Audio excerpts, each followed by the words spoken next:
we have a Scania R Series Highline cab, 620 horsepower, H4 headlights, daytime running lights, spotlights. Up the top of the cab we've got spotlights as well. It's aerodynamics, so all our trucks are aerodynamically designed for wind flow. In here we have a radar. The radar is actually what we call adaptive cruise. So we have a step here that pulls out. The step actually comes down and the driver is able to climb up where he can actually do the windscreen to get rid of bugs and clean it for himself.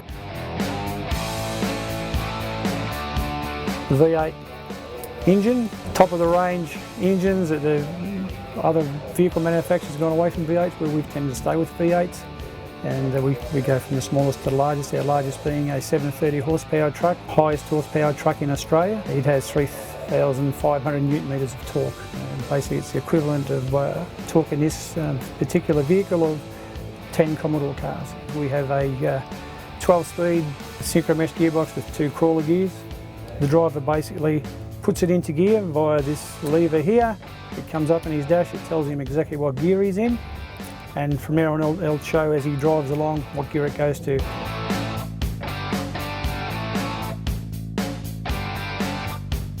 And from the driving point of view, safety-wise, the driver has a retarder lever, which is on here. It has 6 positions including off, and as the driver pulls this on, it actually works off the rear of the gearbox, so he's not touching brakes, which is a saving for the team in itself, because he's relying on a retarder to slow the vehicle down. He also has an exhaust brake, but also in the vehicle we have a driver support system. In that driver support system, the driver is actually rated on his braking ability, his hills. In other words, if he comes off the throttle, and this is where we can get fuel with our trucks, is when the driver approaches the crown of a hill, he comes off the throttle and allows the weight of what's behind us, with the cars and all the equipment you guys carry, to push us down that hill. And then basically we're under no fuel scenario. And we've actually got a button on the steering wheel here that I can hit to set the speed I want to go down that hill in, which is extremely safe.